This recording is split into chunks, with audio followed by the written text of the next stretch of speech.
Hi guys, ngayon excited na akong ituro sa inyo kung paano makakuha ng OEC online. Ayan. Pero, bago kayo mag-online, kailangan nyo munang asiguraduhin kung yung mga kontrata nyo ay verified. So, kung ikaw ay bago pa lang sa amo mo, katatapos mo lang 2 taon, just gusto mong magbakasyon, yan, sigurado ako yung kontrata nyo hindi pa yan verified. So, mas mabuti, bago kayo mag-login o gumawa ng account sa DMW, mag-set muna ka ng appointment sa mga embassy nyo para ma-verify yung kontrata nyo. Kasi kapag na-verify na yung kontrata nyo, pag meron na kayong verified contract, napakadali na lang kumuha ng OEC. Pwede nga sa Pinas na kayo kumuha eh. Pag na-verified na yung contract nyo. Dalhin nyo lang yung verified contract nyo at pumunta kayo sa pinakamalapit nyong embassy. Ginawa ko na rin yan dati. So ngayon, ang dami pa din kasi mga nagtatanong, hindi marunong. Kahit ilang taon na dito sa Singapore, ilang taon na sa abroad, hindi pa din alam kung kumuha ng OEC. Umaasa lang sa agency. Umaasa sa mga amo. Guys, huwag tayong umasa sa mga amo natin, no? Kasi pwede nila tayong lukuhin. Sabihin lang nila na, umuwi ka na, may OEC ka na, yung pala wala. So, ang ending niya, hindi kayo makakabalik kapag walang OEC. Yung OEC kasi, ginagamit requirement yan para makabalik tayo. Doon, makabalik kayo sa mga amo ninyo. So, kahit isang beses lang kayo nagpa-verify ng contract at pabalik-balik na kayo ng amo nyo, kahit abutin pa kayo ng 10 taon, basta babalik lang kayo sa amo nyo, walang problema. Napakabilis kumuha ng OEC dun sa portal ninyo. So, kung ikaw ay baguhan, gustong magbakasyon, at hindi alam kung paano gawin ang OEC sa online, panoorin mo ang video ito. So, paano makakuha ng OEC online?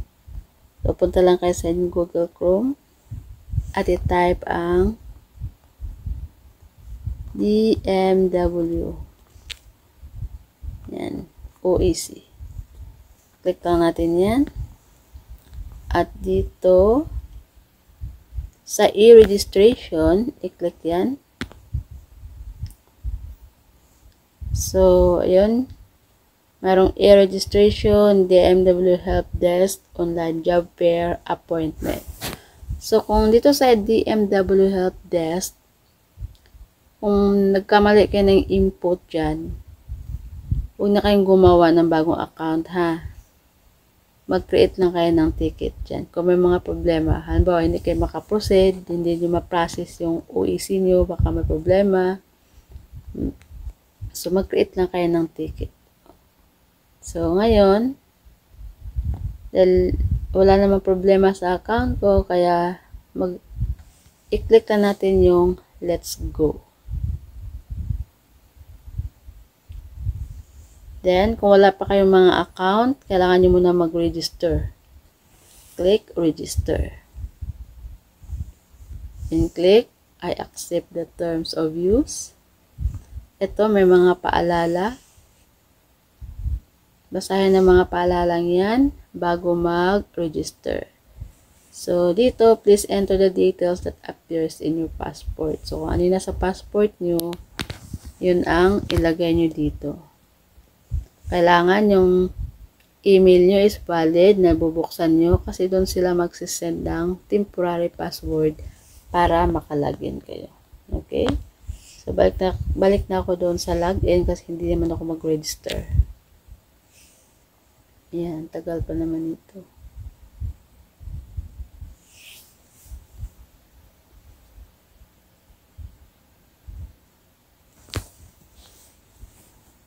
Set na lang natin yan. Click natin to ulit.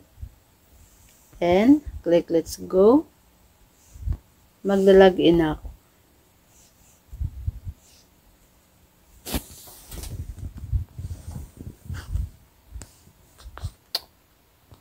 Login.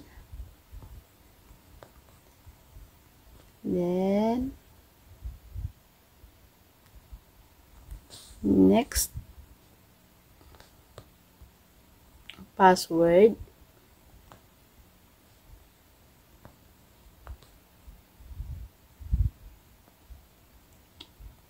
Yan. So, i-close nyo lang yan. Yung Pag-ibig corner na yan, i-close nyo lang yan. Ayan. Diyan kailangan. So, ito yung dashboard mo sa DMW. So, kung mayroon kayong gustong baguhin, i-edit, or magdagdag kayo ng mga beneficiary, i-click nyo lang yung My Profile. Yan dyan. Pwede na kayo mag-edit dyan kung gusto nyo baguhin. Okay? Then, pagkatapos, i-click nyo yung Update Profile. Then, Save Changes. So, update successful. Ngayon, kung yung mga account niyo wala pang picture, wala pang passport na naka-attach dyan, kailangan nyo mag-attach ng passport at saka profile picture. So, i-click ulit yung dashboard. Ayan. So, dito, kailangan nyo mag-attach ng profile picture. So, i-click natin dyan. Ayan. So, may nakalagay dito na image specification. Passport size. Pangalawa, less than 2 MB. Or JPG, JPEG file. Image should be clean and clear. So, kailangan yung picture na i-attach nyo dito is less than 2 MB. So, kailangan nyo download ng photo compressor para ma-compress yung picture nyo. Kasi pag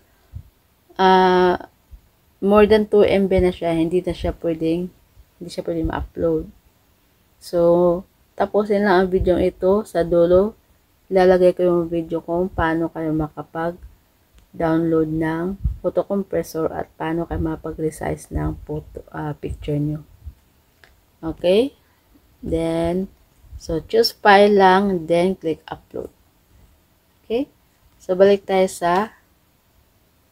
dito naman tayo sa passport. So, attach passport. So, ganun din. First page of your passport, less than 2 MB. Image should be clean and clear. So, sa tulad ng sinabi ko, kailangan nyo mag-download ng photo compressor. Then, pag na-resize nyo yung picture nyo, pwede nyo na siyang i-upload. So, choose file, then click upload. Okay. So, ayan. Then, pag na-upload nyo na yan, na-update nyo yung account nyo, so, dito sa gilid, dyan sa may links, i-click yung balik manggagawa. Then, click next. Ayan. Andito na yung OEC ko sa portal ko. Ayan o, print OEC. Kasi, bago ako nag-online, nagpa-verified muna ako ng kontrata. Kaya, madali na lang siya kapag na-verified na yung kontrata nyo.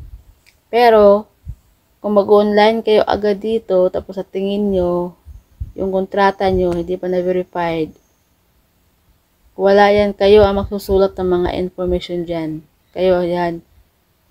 Kayo ang mag-answer niyan. Lahat. Then, i-click nyo submit. Pero kung may problema kayo, yung contract nyo hindi pa verified, dadalhin din kayo sa appointment page. So, kailangan nyo pa rin mag-appoint at pumunta sa pinaka-malapit na embassy. Okay? So, ayan na siya.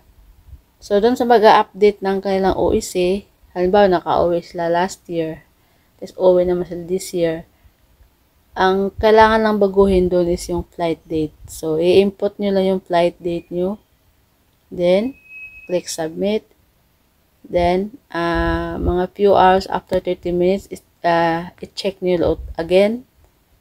I-check nyo ulit para tingnan nyo kung nandun na yung flight date nyo nakalagay na. Okay, so itong sa akin wala pang flight date. Hindi ko alam kung bakit walang flight date, pero maaayos ko naman to. Okay, so kung meron kayong mga problema sa mga OSC, pwede nyo akong kontakin. I'm willing to help na walang bayad.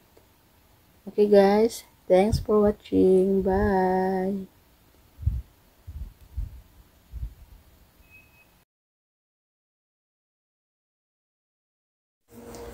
Okay, paano ba natin mai-compress yung picture natin into small size para paliitin na yung mga size nila?